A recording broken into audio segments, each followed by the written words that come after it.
ایسے میرے دوست جو کہتے ہیں یہ وظیفے کرنے سے کچھ نہیں ہوتا، ایک بار اس وظیفے کو ضرور آزمائے۔ اعوذ باللہ من الشیطان الرجیم، بسم اللہ الرحمن الرحیم۔ السلام علیکم ورحمۃ اللہ وبرکاتہ۔ دوستو، پیش خدمت ہے رزق میں بے حساب اضافے کے لیے ایک انتہائی آزمودہ عمل، ایک آزمودہ عمل کی 40 دن کا وظیفہ ہے۔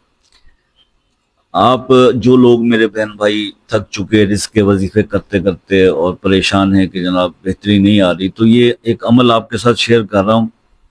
آپ اس کو 40 دن پرفارم کریں اور نماز فجر کے بعد تنہائی میں بیٹھ کے بڑے وثوق کے ساتھ، بڑے خشوع و خضوع کے ساتھ، توجہ کے ساتھ آپ نے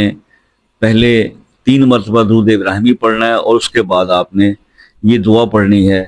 300 بار، لا الہ الا اللہ الحلیم الکریم، سبحان اللہ رب العرش العظیم، الحمد للہ رب العالمین۔ 300 بار اس کو پڑھنا ہے، 40 دن کر لیں، انشاءاللہ آپ کے رزق میں اللہ تعالیٰ بے حساب اضافہ فرما دیں گے، رزق جو ہے آپ کا کبھی پھر کم نہ ہو۔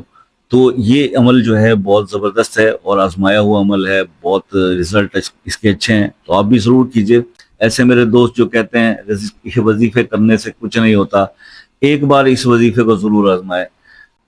پھر دیکھیں کہ اس کی برکت سے کس طرح اللہ تعالیٰ آپ کے رزق میں اضافہ فرماتے ہیں۔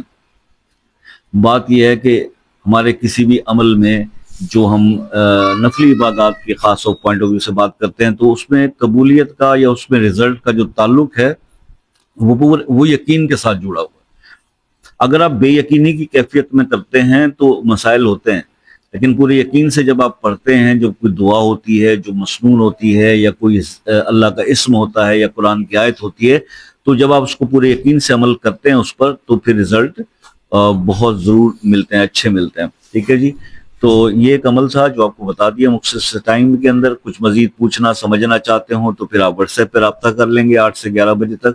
اور کال پہ بات کرنا چاہیں، اپنا کوئی مسائل ڈسکس کرنا چاہیں، اس کے حل کے لیے بات کرنا چاہیں، تو آپ ایک کمنٹ کر کے کال کا ٹائم لے لیں، تاکہ آپ کسی بھی دنیا کے ملک سے ہوں پھر آسانی سے بات ہو جاتی ہے، اس کے کوئی چارجز نہیں ہوتے۔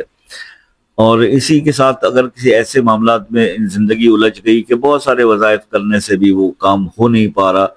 تو کمی کوتاہی انسان سے کہیں رہ جاتی ہے کرنے میں، تو آپ وہ مسئلہ اپنے نام کے ساتھ کمنٹ میں لکھ دیں انشاءاللہ، اور اگر پرائیویٹ ہے تو واٹس ایپ پر وائس یا ٹیکسٹ کر دیں، تو اس کو خصوصی دعاؤں میں شامل کریں گے، اور اللہ تعالیٰ اس مسئلے سے آپ کو باہر نکال لیں گے اللہ کے حکم سے۔ بے لوث دعاؤں میں بڑی طاقت ہوتی ہے، اور آپ سے بھی ہمیشہ یہ ریکویسٹ رہتی ہے کہ جناب دعاؤں میں یاد رکھیے گا، اللہ تعالیٰ آپ لوگوں کو اپنے حفظ و امان میں رکھے، آپ کی تمام خواہشات کو پورا کرے، آپ کی دعائیں قبول ہوں، آپ کی پریشانیاں دور ہوں۔ یہ دعا سب کے لیے، ہم پوری امت کے لیے بھی کرتے ہیں، اپنی جو بھی مقصد سے ہمارے جو اعمال ہوتے ہیں اس کے بعد، تو آپ کے لیے بھی دعا ہے، تو اپنی دعاؤں میں یاد رکھیے گا۔ زندگی رہی تو نیکسٹ کسی ویڈیو میں آپ سے پھر ملاقات ہوگی، تب تک کے لیے اجازت دیجیے، اللہ حافظ۔